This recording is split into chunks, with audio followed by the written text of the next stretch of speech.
Nós vamos ler o livro de Atos, capítulo 11, versículos 1 ao 18. Você pode acompanhar a leitura na sua Bíblia, no seu tablet, o celular, enfim. Atos, capítulo 11, versículos de número 1 ao 18. A palavra de Deus diz assim: Os apóstolos e os irmãos de toda a Judéia ouviram falar que os gentios também haviam recebido a palavra de Deus. Assim, quando Pedro subiu a Jerusalém, os que eram do partido dos circuncisos o criticavam, dizendo: Você entrou na casa de homens incircuncisos e comeu com eles. Pedro, então, começou a explicar-lhes exatamente como tudo havia acontecido.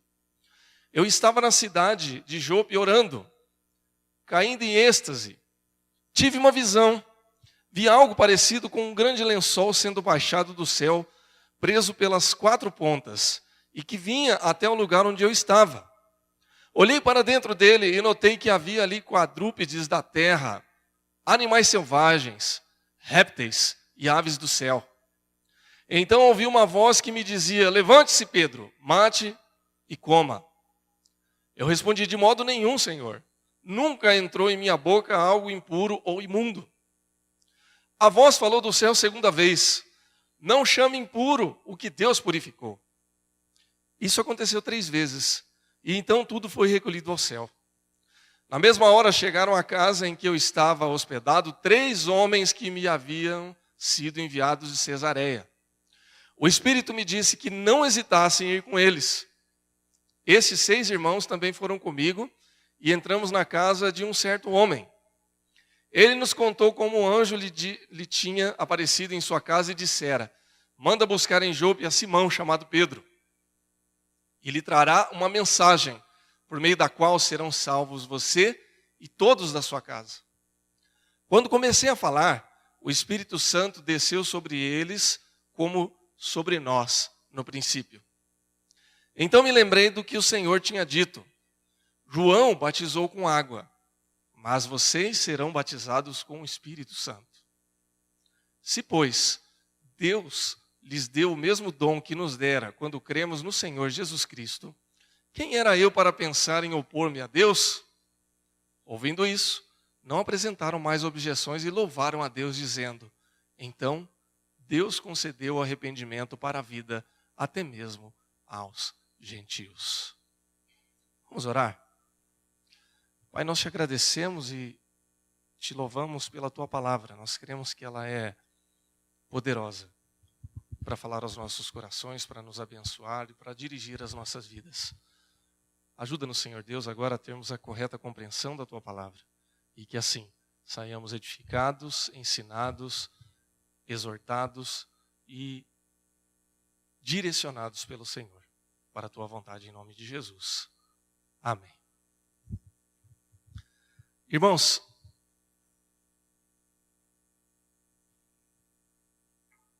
essa semana, mais precisamente na semana que vem, né, nós, eu digo eu, minha esposa, família, vamos estar lembrando aí os 2 anos em que a gente veio aqui para essa igreja pela primeira vez, para pregar, para conhecer a igreja, o conselho, para sermos também conhecidos. E esse tempo, né, então vai marcar aí 2 anos da nossa decisão de vir para São Paulo. E eu comecei a lembrar um pouco dessa história toda e lembrei também dos primeiros contatos que a gente teve com a possibilidade de vir para São Paulo. E a primeira vez aconteceu em 2004, quando eu estava no último ano de seminário e vim para um congresso teológico na Universidade Metodista, aqui em São Bernardo, e passamos a semana toda aí envolvidos nessa atividade, e conversando com um dos coordenadores daquela semana teológica, que era ex-aluno mestrando da Universidade Metodista e já doutorando na PUC aqui de São Paulo, E eu conversei com ele e falei assim, e aí, como é que é a vida em São Paulo? Tal? Todo empolgado, né, achando que seria uma boa ideia me formar e vir para cá. E ele falou assim, olha, essa semana eu fui assaltado. E ele disse assim, aí eu falei, mas como é que foi? Foi na rua? Ele falou, não, eu estava chegando em casa, a hora que eu apertei o botão do portão eletrônico, que o portão abriu e eu entrei e os bandidos entraram juntos. E aí nos renderam e trancaram meu pai no banheiro e ele contou toda a situação e foi bastante traumática. Eu falei, mas e aí? Ele falou assim, e aí que quando eu terminar o doutorado eu vou embora para São Paulo. Bastante animador. E de fato, alguns anos depois eu fui ser pastor em Minas Gerais e acabei ficando sabendo que ele era professor de algumas ovelhas nossas lá da igreja, na PUC de Poços de Caldas, que ele foi ser professor lá e realmente ele saiu de São Paulo. E conversando com a Thaís na época, eu contei essa história para ela e juntos nós chegamos à seguinte conclusão: São Paulo, jamais. Ainda bem que Deus não leva em conta todas as bobagens que a gente fala, né? Irmãos, o fato é que de lá para cá muitas coisas aconteceram. E quando a gente veio para cá e avaliou a possibilidade de realmente se mudar para São Paulo, a gente começou a considerar algumas coisas. Primeiro, com relação à cidade. A gente começou a pensar o seguinte, bom, há muitos fatores negativos, como por exemplo a violência, a poluição, o trânsito, o tempo que a gente perde entre idas e vindas, né, a distância entre alguns pontos da cidade é muito grande.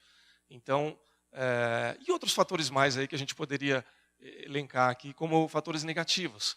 Mas a gente começou a pensar também que se um lugar consegue concentrar mais de 10 milhões de pessoas para viver nessa loucura toda, alguma coisa deve ter de bom. Né? Não pode ser só ruim. E aos poucos a gente começou a descobrir que sim, há muitas coisas boas, né, que fazem com que São Paulo seja interessante para viver. E que, na minha modesta opinião, superam em muito as qualidades ou os problemas, né, os fatores negativos de você viver num lugar como esse. Então, há fatores culturais, há fatores... eu poderia citar tantos aqui, né? Econômicos, né? Tudo que é de bom, assim, as coisas mais importantes que acontecem no nosso país começam em São Paulo, via de regra.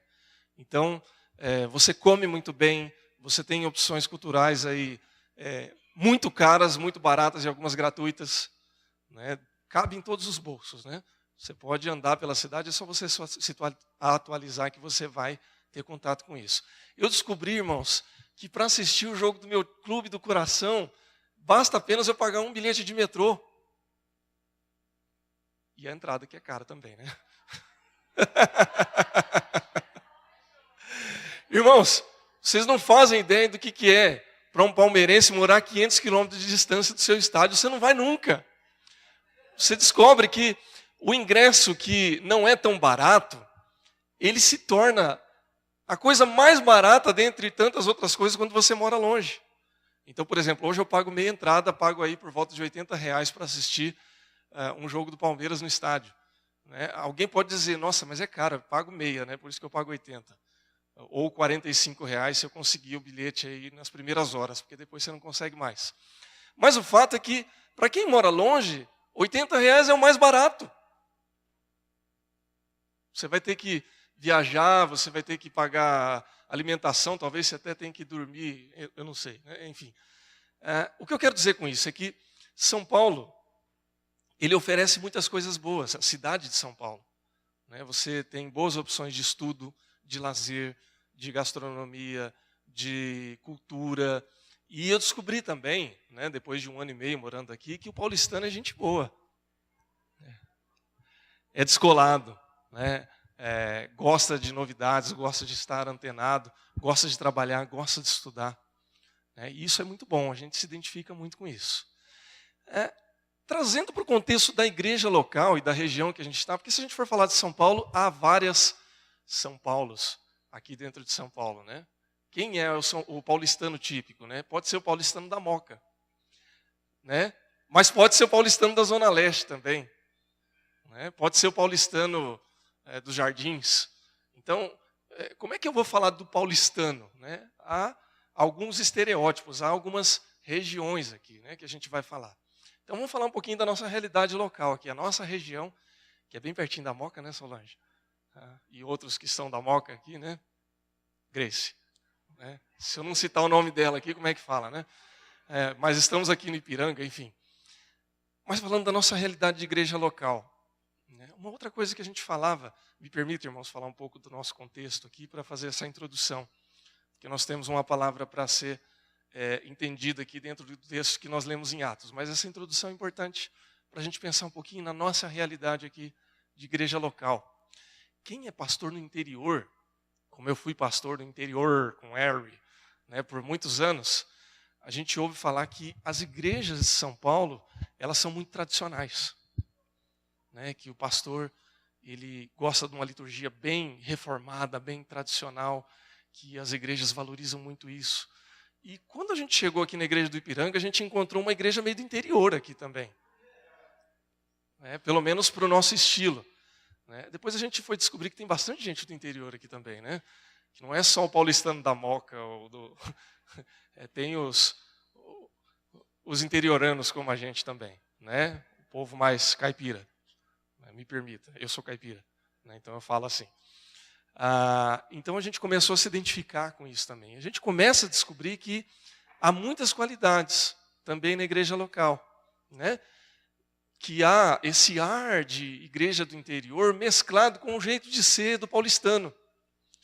Então, eu ia citar algumas coisas aqui, mas deixa para lá, porque depois eu ia ter que justificar e ficar explicando, a gente não vai ter tempo para tudo isso. Mas essa mescla para a gente soou como algo muito bom. Né? Então, e eu pessoalmente entendo que isso pode, nas mãos de Deus, se transformar num caldo maravilhoso, né? Que pode gerar muitos frutos, que pode gerar muita coisa boa. Agora, talvez você esteja pensando, né, o pastor só está falando de coisa boa aqui, né, que agrada aos nossos ouvidos. A gente dá uma adoçada primeiro para depois a gente chegar naquilo que precisa ser dito também. E é importante a gente pensar em tudo isso, por quê? Porque a gente vai analisando e se concentrando nas coisas boas, né? Ou seja, há o fator negativo de São Paulo, mas há muitas coisas boas de viver em São Paulo, né? E eu tenho gostado muito. Há também os fatores positivos de ser igreja e tantas qualidades que a gente tem como igreja local. Irmãos, a gente tem. Nós temos bons músicos, muito bons músicos. Nós temos, quando eu falo músicos aqui, instrumentistas, cantores. Nós temos excelentes professores de escola bíblica. Tem muita gente aqui capacitada, gente inteligente, vivida, madura. Gente que não está apenas preparado no aspecto bíblico e cristão, mas também que já se preparou na vida. Que já estudou, que já se formou, ou que já empreendeu, ou que já se preparou, enfim. Deus nos deu um grande privilégio, pela graça dele. Bons professores, bons músicos, bons diáconos, bons presbíteros. Olha, a gente está bem qualificado. Só há um detalhe, irmãos. A gente continua sendo igreja. Povo de Deus. Esse povo que é uma bênção e que também é pecador. Esse povo que é abençoado, mas que também se acomoda muitas vezes nas benesses das bênçãos de Deus. Nada diferente do que a gente viu em outros lugares, tá ok? Não é uma característica apenas da igreja do Ipiranga, como também é a característica das igrejas que a gente já conheceu pela vida e pelo ministério aí afora. E por tal razão, irmãos, é muito importante que a gente pense e repense todos os dias qual é a nossa atitude diante daquilo que Deus nos dá como igreja do Senhor. Para que a gente não incorra em alguns erros e, ao mesmo tempo, que a gente possa fazer o melhor para Deus, diante de tudo aquilo que Ele nos dá, com as nossas características, com as nossas qualidades e com os ministérios e dons que Deus distribui para a vida da igreja. Ou seja, a igreja do Ipiranga, ela não tem que ser e não deve ser igual à igreja de um outro bairro da cidade. Ela não precisa e não tem que ser como a igreja do interior. Ou de outra capital, de outro estado.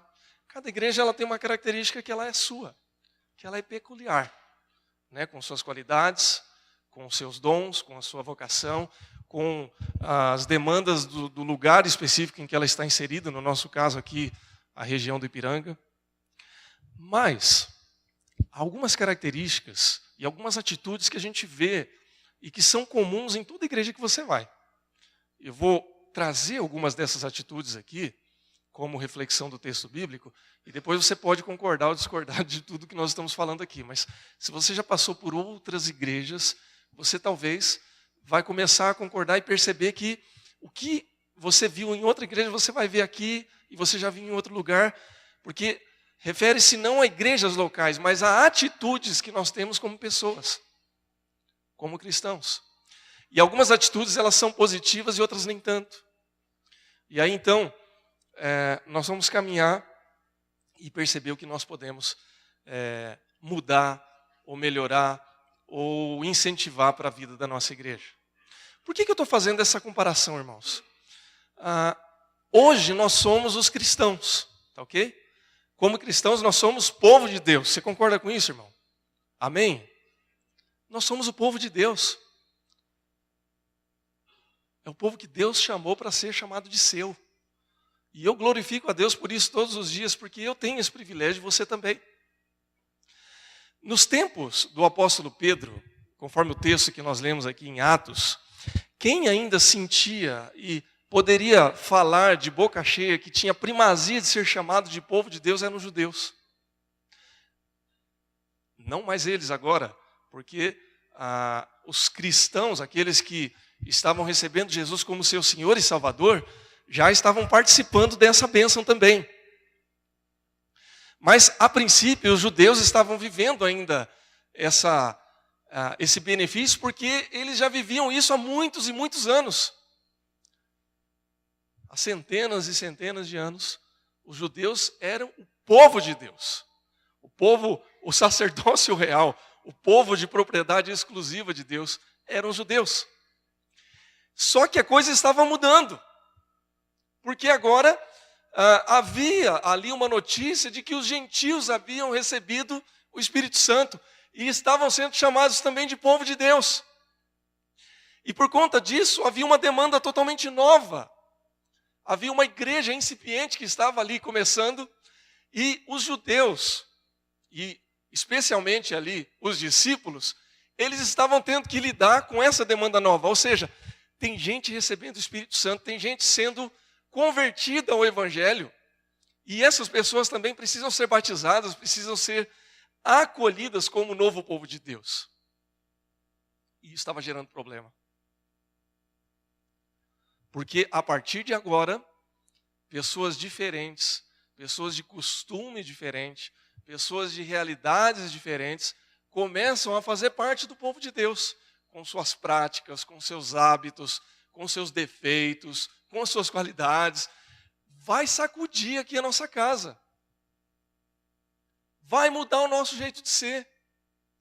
Será que nós estamos preparados para isso? Será que nós precisamos nos submeter a isso? Essa era uma questão. E aí o texto que nós lemos e ouvimos aqui, trata um pouco desse contexto, por quê? Porque Pedro, ele tem que se justificar para os judeus, aqui no texto diz os judeus da circuncisão, ou seja, judeus que tinham se convertido ao Evangelho, mas que entendiam que qualquer um que não fosse judeu e que se convertesse ao Evangelho precisava se tornar um judeu também. Se circuncidar, guardar o sábado, guardar todos os rigores da lei que até mesmo o Senhor Jesus disse que era pesada demais de ser interpretada ao pé da letra, mas que era um problema para aqueles judaizantes. E aí então no texto, conforme o apóstolo Pedro ele vai se justificando para dizer, olha, eu fui lá, mas eu fui porque o Espírito Santo me mandou. Eu fui lá, mas eu fui porque Deus está trabalhando também no coração dos gentios. Então ele teve que, com muito cuidado, com muito zelo, explicar para que ele não caísse em maus lençóis. Então eu vejo a situação de Pedro aqui como a situação de uma liderança de igreja. Não apenas como um pastor, não advogando em causa própria, mas pensando em todas aquelas pessoas, homens e mulheres da igreja, que de uma maneira ou de outra se envolvem para fazer com que a igreja caminhe. Então, não apenas o pastor, mas presbíteros, diáconos, professores, coordenadores de ministério, gente que trabalha com criança, pessoas que se envolvem com projeto social, com IHDI, ou seja, que estão na lida, que estão de uma maneira mais ativa ou menos ativa, não sei, se envolvendo com a causa do Evangelho de Cristo e com a sua igreja. E que muitas vezes também tem que fazer esse papel da saia justa, de tentar explicar, de tentar justificar, de tentar convencer as pessoas, ou por argumento ou por atitude, de que aquilo que está sendo feito precisa ser feito. E muitas vezes, irmãos, ao fazer esse papel de realizar, de agir, de alguma forma tentar fazer com que a igreja do Senhor Jesus caminhe, a gente precisa também se justificar, precisa convencer as pessoas, precisa, às vezes, resolver alguns conflitos. E isso, irmãos, acontece por causa das atitudes que a gente toma. Seja liderança, seja aquele que não exerce nenhum ministério, aquele que participa da vida da igreja, enfim, todos aqueles que fazem parte do corpo de Cristo. Então eu queria convidar você para que a gente pudesse refletir um pouco em algumas atitudes. Eu separei 3 atitudes que há no texto aqui, para a gente pensar se a gente se identifica com essas atitudes, ou se a gente deve mudar de atitude ou reforçar alguma atitude para nós, ok? A primeira atitude que eu gostaria de falar aqui a respeito do texto é a atitude da oposição ou da crítica destrutiva. Atos 11, do capítulo 1 ao 3, fala, nós já lemos, fala de que alguns apóstolos e irmãos tiveram conhecimento de que os gentios haviam recebido a palavra de Deus. Esses apóstolos e esses judeus, eles estavam na Judéia, diz o texto. Ou seja, eles estavam ali na cidade de Jerusalém, ou na região de Jerusalém, que era, para o judaísmo, a região mais importante. O lugar onde tudo acontecia. Irmão, se a gente for ler o Antigo Testamento e mesmo o Novo Testamento, a gente vai ver que algumas festas acontecem, que alguns eventos muito importantes para o judaísmo vão acontecer e eles vão desembocar onde? Em Jerusalém. Por exemplo, quando Jesus ele se perde dos seus pais aos 12 anos, onde ele está? Em Jerusalém, mais especificamente no templo. Os seus pais, eles fizeram uma jornada de viagem de quanto tempo? 3 dias, isso. Longe pra caramba, Por que eles não fizeram essa festa em casa, na região deles? Porque tinha que ser em Jerusalém. Porque era a região. Vocês percebem o status? Irmãos, Jerusalém tem um status espiritual ainda hoje fortíssimo para o mundo. Aquela terra não tem paz. Tem 3 religiões ali se arrebentando até hoje. Então, era uma cidade que tinha uma importância e um status especial. Onde Jesus morreu e foi crucificado? Jerusalém. Então, para os judeus, especialmente para os judeus de Jerusalém, dava para falar de boca cheia, Eu sou judeu de Jerusalém. Como é que pode um gentio, que nem judeu e de uma outra região, dizer que faz parte do povo de Deus também? Será que pode? Será que é bom isso? Agora, irmãos, me permita, com uma licença poética, fazer uma transposição para a nossa realidade. Nós estamos em São Paulo, não é? A cidade onde tudo acontece. Quando nós vimos aí o ano passado e retrasado, quando começou a fervilhar a política, onde é que o povo se concentrava? Avenida Paulista. Quando vem os grandes shows, os grandes eventos, São Paulo. Quando começa, esse semestre eu tive que estudar bastante sobre a história da igreja, história do presbiterianismo. O presbiterianismo no Brasil, ele começa no Rio de Janeiro. Mas sabe onde ele bomba? Em São Paulo. Depois vai espalhar para todo o Brasil, aí isso é história. Então nós estamos também num lugar privilegiado, assim como os judeus estavam. E aí, então, irmãos, aí a licença poética fica por conta de vocês, tá?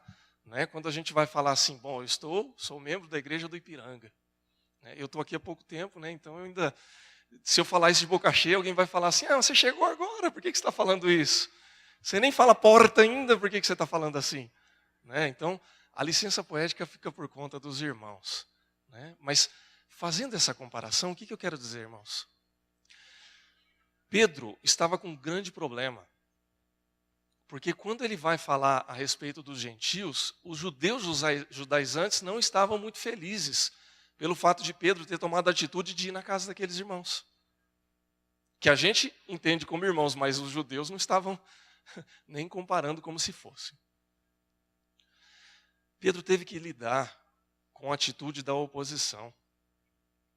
De pessoas que estavam tão acomodadas na sua condição de judeus de Jerusalém, que não conseguiam mais enxergar o fato de que Deus estava fazendo uma grande obra na vida de pessoas que estavam fora daquele contexto. O que acontece, irmãos, é que muitas vezes a gente se acostuma tanto com a nossa vida, e aqui eu estou fazendo uma transposição para a nossa realidade, com muito carinho, mas com muito temor de Deus também, para dizer que às vezes a gente se adapta e se acomoda com a nossa realidade de tal maneira que a gente não consegue enxergar uma demanda que muitas vezes Deus está querendo levantar a gente para fazer e a gente não vai. Olha só, irmãos, nós começamos o culto aqui quase no horário, porque o pastor Leonardo atrasou um pouquinho hoje na escola dominical, mas via de regra a gente se esforça para começar no horário. E tudo acontece maravilhosamente bem. Se você acha que não, irmãos, vai pastorear a igreja no interior paulista que você vai mudar de ideia. E eu digo para vocês, funciona e funciona muito bem. Olha, culto gostoso, músicas atuais, a gente tem liberdade para levantar a mão, para glorificar o Senhor. Daqui a pouco nós vamos ter a Santa Ceia. E olha, irmãos, como a gente mora em São Paulo, numa cidade tão boa, vai acabar o culto, a gente vai ter um monte de opção ainda de lugar bom para comer. E eu descobri que o povo aqui gosta de comer bem. E eu descobri que eles também concordam comigo que churrasco é de Deus. O povo daqui gosta de churrasco também. Gosta das coisas boas. Eu também gosto, viu, irmãos? Então, a gente está num contexto em que é muito fácil se acomodar. É fácil se acomodar, irmãos. Ou seja, tá bom assim, para que mexer? Para que procurar sarna para se coçar? Para que ficar fazendo evento? Para que ficar marcando uma atividade? Para que oração de quinta-feira? Dá trabalho. Cansativo. Para que chamar a gente de fora? Vai gastar. Vai mexer com o orçamento. Vai ter que colocar os diáconos para trabalhar de novo. Vai ter que chamar a gente de fora para ajudar. E sabe o que isso causa, irmãos? Quando a gente começa a mexer com a nossa zona de conforto? Gera atitude de oposição. Gera atitude de crítica. Porque quando... Estou falando isso com muito temor de Deus, tá, irmãos? Mas quando ninguém mexe com a nossa zona de conforto, a gente não critica ninguém. A gente não se opõe a nada, porque tá bom. Irmãos, vocês imaginam que eu fiquei tão feliz quando eu descobri que a gente só tinha culto aqui no domingo de manhã? Sabe por quê? Porque é muito bom a gente chegar à tarde e a gente escolher se a gente vai dormir, se a gente vai assistir televisão, se a gente vai passear com a família, ou se a gente vai simplesmente ficar sentado no sofá sem fazer nada. É uma escolha que a gente tem. É uma zona de conforto. Agora, se o pastor Rafael chegar para mim e falar assim, vamos começar um culto aqui de domingo à noite. Eu vou falar assim, vamos, Rafael. Irmão, se precisar, nós vamos. Ai, que bom seria se a gente ouvisse um amém. Glória a Deus. Sabe por quê, irmãos? Fica tranquilo, porque a gente não faz bobagem. A gente tenta não fazer, viu? Isso só vai acontecer se a demanda for essa, viu, irmãos? Se a demanda for essa, glória a Deus. Sabe por quê? Porque o culto de manhã aqui não vai caber de gente. E aí nós vamos ter que fazer um culto à noite. Ou quem sabe 2 de manhã, não sei. Né? Se alguém tiver afim também, não ligo. Mas eu estou falando de zona de conforto, irmãos. De mexer com a nossa zona de conforto. O problema, em última instância dos judeus, não era só a questão da religiosidade, era a questão da zona de conforto. Por que eu tenho que me circuncidar e eu tenho que ensinar minha família na lei e agora esses daqui que chegaram ontem vão mudar tudo a nossa realidade? Nós vamos ter que mudar tudo. A igreja nunca mais vai ser a mesma. O povo de Deus nunca mais vai ser o mesmo. Irmãos, quando começa a se mexer com a nossa zona de conforto, essas coisas passam pela nossa cabeça também. Vai mudar tudo, não vai ser mais do mesmo jeito. Não vai ser mais igual a gente estava acostumado a ser. Vai dar trabalho. Vai mexer com os nossos conceitos. É difícil, irmãos. E aí começa a vir, muitas vezes, a crítica. Aquele rancor, aquele ranço. Isso não acontece aqui, viu, irmãos? Acontece nas outras igrejas. Eu passei por uma situação, por exemplo, numa igreja, em que isso aconteceu em Minas. Né? Se os irmãos mineiros assistirem depois o vídeo, me perdoem, mas é o fato. Né? A primeira decisão com relação a casamento que eu tive que tomar naquela igreja, e foi o primeiro casamento que eu fiz na minha vida, foi o casamento de uma moça que estava grávida, que ela não era membro da igreja e o namorado era um diácono de uma igreja que não era IPI, era de uma outra denominação. E o pastor da igreja local não quis fazer o casamento porque a moça estava grávida. Coisas de antigamente, né, irmãos? E aí eu falei, bom, se esse rapaz quer se casar e quer consagrar o seu casamento e a sua família a Deus, nós estamos mais do que felizes por fazer o casamento. E eu cheguei todo animado, junto com o presbítero que me trouxe essa situação, para o conselho e falei, irmãos, tem essa situação e eu estou querendo fazer o casamento desse rapaz e dessa moça. E aí o conselho falou assim, nós nunca fizemos um casamento desse tipo na igreja. E aí eu falei assim, bom, irmãos, que tal a gente começar a fazer então? E aí chegou-se uma longa discussão, e o fato é que no final da discussão foi-se a votos. E a votação empatou. Metade do conselho queria, metade do conselho não queria. E aí, conforme a lei da nossa igreja, o pastor, presidente do conselho, ele tem direito ao voto de desempate, o voto de Minerva. E aí então eu falei, bom, caiu no meu colo a decisão, né? Já caiu no meu colo, então nós vamos fazer o casamento. E irmãos, não é que essa igreja depois ela ficou com fama de ser uma igreja casamenteira? E gente de tudo quanto é lugar queria fazer casamento lá na igreja, e se tornou uma coisa boa. Mas a gente teve que enfrentar a oposição, antes que aquilo se tornasse uma coisa boa. E irmãos, foi bonito, viu, o casamento. Era gente da zona rural, e nós enchemos a igreja, e tinha gente na rua, e tinha gente do outro lado da rua assistindo o casamento ainda. Vale a pena. Agora, irmãos, a gente pode enfrentar a oposição quando algo for realmente de Deus. Pedro enfrentou essa oposição. Pedro foi em frente. Com medo, com certeza. Vocês podem ter certeza que ele estava com medo. Mas ele foi em frente e uma família foi salva. A primeira pergunta que eu quero fazer é a seguinte. Você está disposto a enfrentar a oposição pelo reino de Deus? E a segunda pergunta que eu quero fazer para você é a seguinte. Você é aquele que enfrenta a oposição ou você é aquele que faz a oposição? É uma pergunta retórica, né? Não é para você responder, mas para você pensar. Sabe por quê, irmãos? Porque, inevitavelmente, nós vamos em algum momento nos acomodar e ficar na zona de conforto. Isso não é só a igreja, não. O pastor, se ele não se mexer também, ele se acomoda. É a igreja no geral. E se a gente tiver que sair da zona de conforto, vai dar trabalho. Vai doer. Vai fazer com que a gente fique cansado. Vai fazer com que a gente seja vidraça. Mas sabe de uma coisa? É para isso que Deus nos chama. Amém, irmãos?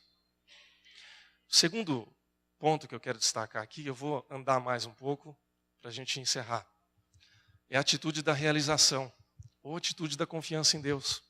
É interessante que Pedro, mesmo relutante em atender a ordem de Deus, a ordem, né, que ele recebe do Espírito Santo, ele se dispôs e foi até os gentios.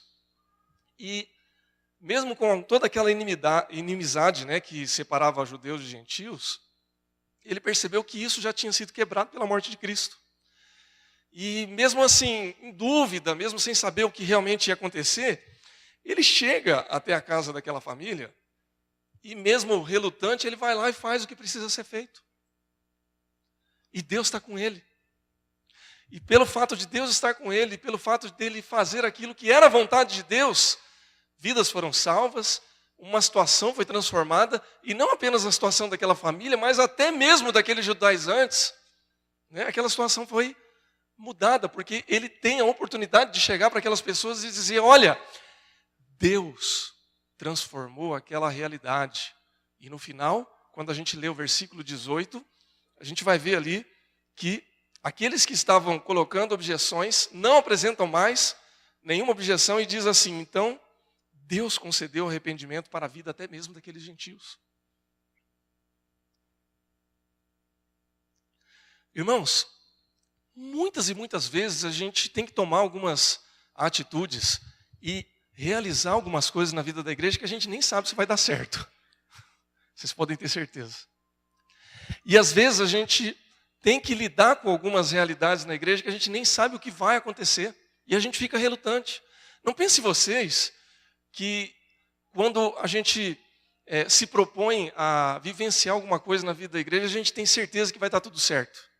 E às vezes a gente erra, viu, irmãos? Erra na intenção, erra na execução, erra na escolha. Pode acontecer. Mas a gente só descobre que está errado quando a gente faz. Eu gosto muito de uma frase que não é bíblica.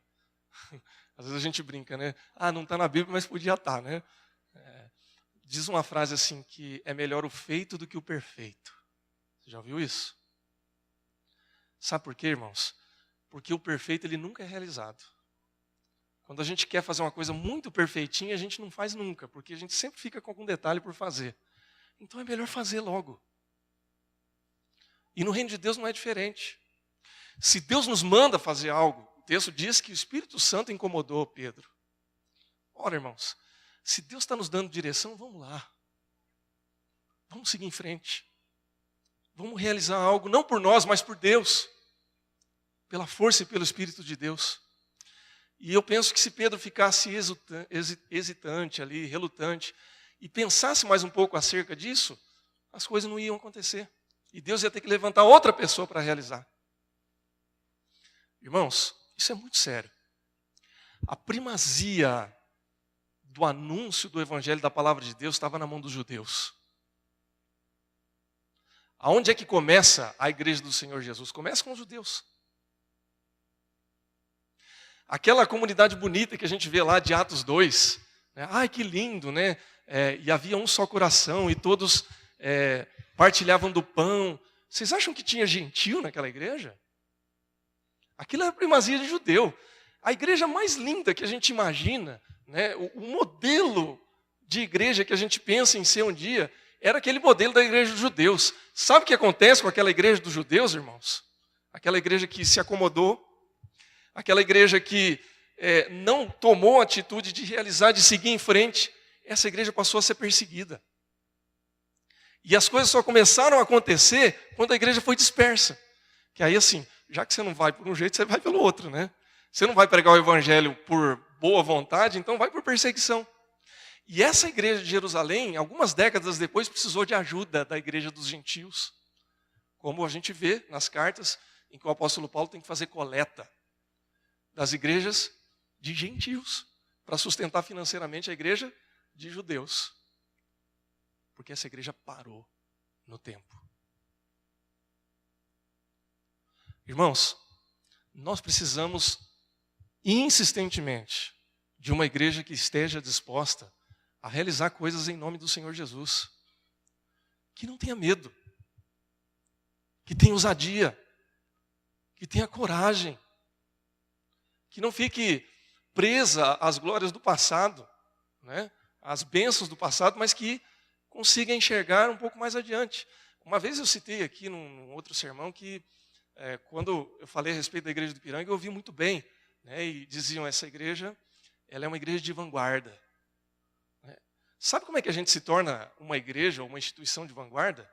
Quando a gente começa a arriscar e fazer coisas novas. Não existe vanguardismo fazendo as mesmas coisas que todo mundo faz. A gente precisa estar antenado com as coisas que estão acontecendo por aí. Agora, Pedro foi de vanguarda ou ele foi conservador? Ele foi de vanguarda. Porque ele teve a atitude, lógico, inspirado por Deus, de fazer algo que ninguém estava fazendo. Comer com gentios, pregar a gentios, falar com gentios. E transformar a realidade dessas pessoas pelo poder de Deus. Agora, para isso, irmãos, a gente precisa de atitude. E aí, vale a pena a gente perguntar, mais uma vez, quem somos nós na igreja? Que tipo de atitude que nós temos? É a atitude da realização ou é a atitude do comodismo? Nós estamos aqui para fazer coisas em nome do Senhor Jesus, não por nós, mas por Deus? Ou do jeito que está, tá bom, vamos seguir a vida, vamos nos acomodar. Irmãos, aqui em São Paulo é muito fácil se acomodar, viu? Mais do que no interior, por incrível que pareça. Porque aqui a gente tem uma qualidade que pode ser um problema também, que é o anonimato. Você saiu daqui, dessa porta, para fora, dependendo do estilo de vida que você tenha, você não tem que dar satisfação para ninguém. Se você quiser ser pecador a semana inteira, você é. Ninguém vai te cobrar por isso, a não ser Deus. Se você não quiser se envolver com nada e nem dar testemunho no seu trabalho, ninguém vai te cobrar por isso. Sabe por quê? A maioria das pessoas aqui nem sabe onde você trabalha. Ou se sabem, não trabalham com você. É ou não é? É assim. É diferente no interior, né? Que eu já morei em cidade que chegava gente batendo na minha porta e me chamando de pastor Leonardo. E eu falava, quem é você? Ah, eu sou fulano de tal. Como é que você sabe da minha casa? Ah, o fulano de tal que falou, mas eu nem conheço esse fulano de tal. Todo mundo se conhece, né? Aqui não é assim. Então, vai depender da tua atitude. Vai depender do seu temor a Deus e da tua vontade de servir a Deus. Nós todos, né? Eu também. Então, irmãos, quando eu falei das qualidades e dos problemas de morar em São Paulo, tem a ver com essas coisas também. O apóstolo Paulo, em Romanos, ele fala isso, em Romanos 8, né? Que a gente não deve se conformar com esse mundo, mas nós devemos nos transformar pela renovação da nossa mente. Há pouco a gente estava falando aqui na escola bíblica sobre a qualificação dos presbíteros e sobre a questão da bebida, né? Irmãos, ninguém vai ficar vigiando a tua vida para saber se você bebe muito ou bebe pouco, ou não bebe nada. A bola está com você. Se você quiser beber até cair, ninguém vai fazer nada. Porque ninguém sabe. Se eu souber, eu vou te chamar a atenção. Eu vou falar, irmão, não faz isso não. Que isso não é bíblico, é pecado. Mas em última instância vai ser difícil disso acontecer. Porque eu não sei. Ninguém sabe. Se você quiser ficar lá no metrô fazendo bobagem, se você quiser ser um mau funcionário, pouquíssimas pessoas vão ficar sabendo disso. A atitude é tua. A bola está com você. Se você quiser ver a transformação da realidade da tua igreja e ver pessoas se convertendo e sendo salvas em Cristo Jesus, a bola também está com você. Porque a atitude de realização, Deus está colocando na minha e na sua mão. O chamado de Deus para mim é o chamado de Deus para você também. O chamado de Deus para a minha família é o chamado de Deus para todas as famílias dessa igreja. Então, Pedro foi de vanguarda. Essa igreja foi chamada a igreja de vanguarda. E ela pode ser chamada igreja de vanguarda ainda hoje. Não pela nossa força, mas pela autoridade do nome do Senhor Jesus Cristo, que é a autoridade que Ele derrama sobre a mim e sobre a sua vida. Em nome de Jesus. Deus nos chama para isso, irmãos. Eu quero encerrar com a última atitude que a gente vê no texto, que é a atitude do apoio, com a atitude da unidade. É interessante porque Pedro, ele sai, ele vai ao encontro daquelas pessoas, mas ele não vai sozinho. O texto diz que algumas pessoas que estavam ali decidem caminhar com ele e decidem ir até aquela casa com ele. Irmãos, vocês já repararam que muitas e muitas vezes, quando no texto bíblico, lá nos evangelhos, quando Jesus envia os discípulos, ele nunca envia os discípulos para irem sozinhos? Sempre de 2 em 2, ou em grupos. O próprio Senhor Jesus, ele começa o seu ministério, a primeira coisa que ele faz é chamar discípulos para caminhar com ele. A gente ouve das parcerias famosas aqui no livro de Atos, né? Paulo e Silas, Timóteo, que é parceiro também, né? Paulo, quando ele tem um problema com João Marcos, né? E aí depois João Marcos volta para casa, mas João Marcos anda com Barnabé. Então, é tão importante que a gente tenha pessoas que caminhem ao nosso lado, que nos deem apoio, que chorem com a gente, que festejem com a gente, que nos defendam quando a gente precisa ser defendido, ou que nos critiquem quando a gente está se achando demais. É importante. E Pedro, ele tem esse apoio. Ele já tinha tido uma forte experiência com o Espírito Santo. Ele já tinha pregado ali para tantas mil pessoas, mas diante de um desafio ali que parecia pequeno, ele fica morrendo de medo, ele fica hesitante. E quando aquelas pessoas dizem, eu vou junto com você, Pedro, ele se sente encorajado. E ele vai e ele faz aquilo que precisa ser feito, porque ele se sente seguro para obedecer a voz de Deus ali e caminhar junto com aqueles irmãos. Irmãos, vamos transpor para a nossa realidade aqui mais uma vez e a gente encerra. Você pode ter na igreja pessoas inteligentes, pessoas dedicadas, pessoas consagradas, pessoas de oração, mas se não tiver apoio, nada acontece. Se não tiver gente que caminha junto, que diz assim, vamos lá, vamos fazer, vamos participar, vamos divulgar, vamos apoiar. Irmãos, não acontece. Não acontece.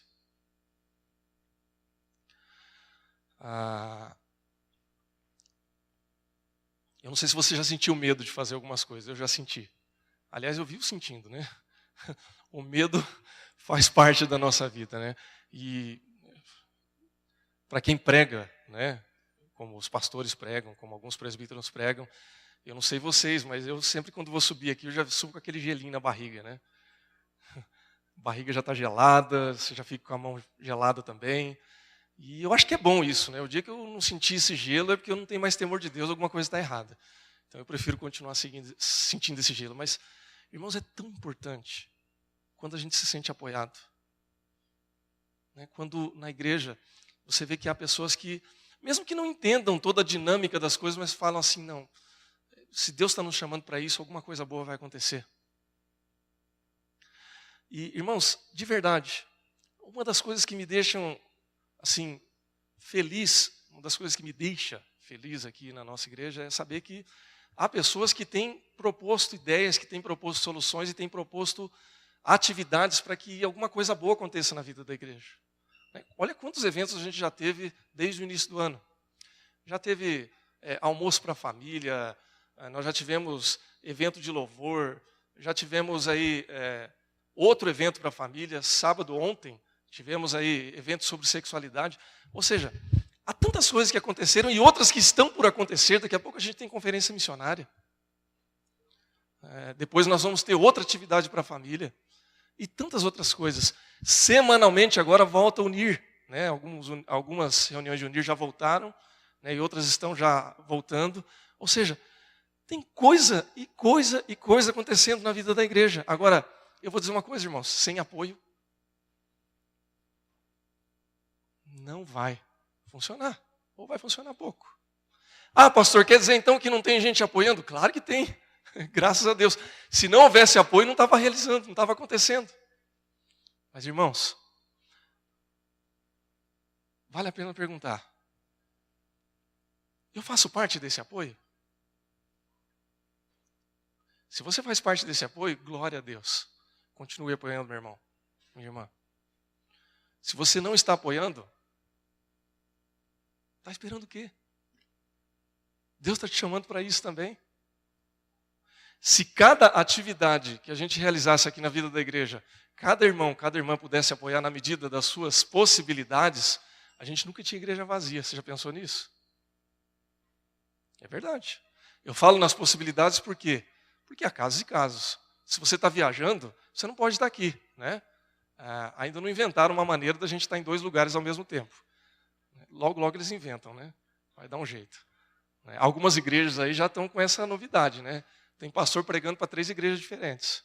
Ele prega e ao vivo já tem uma projeção num outro salão dele, em tempo real, ele pregando para uma outra igreja. Não é o nosso caso ainda, né? Mas acho que o contrário ainda não vai ser possível, né? A gente participar de uma atividade aqui e outra lá. Mas será que todo mundo está viajando no mesmo fim de semana? Será que todo mundo está recebendo visita no mesmo fim de semana? Será que todo mundo está doente no mesmo fim de semana? Não é? Desculpa, irmão, se eu estou sendo incisivo demais, mas eu acho que isso é importante. Aqui a conversa é caseira, ninguém vai ficar chateado, né? Nós estamos aqui como igreja do Senhor, como corpo de Cristo. Irmãos, nós não podemos cair no comodismo. A gente não pode se conformar. Quando o apóstolo Paulo diz para que a gente não se conforme, é para não se conformar mesmo. Eu não posso me acomodar e achar que está bom, porque não está bom. Sabe quando vai ser suficiente, irmãos? Quando a gente estiver na glória. Eu não tenho toda a minha família salva para Cristo, então não é o suficiente. Nós não alcançamos a relevância que Deus quer que a gente alcance como igreja relevante aqui no bairro, então não é o suficiente. Eu não consegui exercer todos os dons que Deus me deu ainda, então não é o suficiente. E Deus te deu muitos dons que você ainda não conseguiu executar, então não é o suficiente. Nem todas as pessoas que poderiam ser alcançadas pela sua vida ainda foram, então não é o suficiente. Então a gente não pode se acomodar. Eu quero perguntar e orar a respeito disso.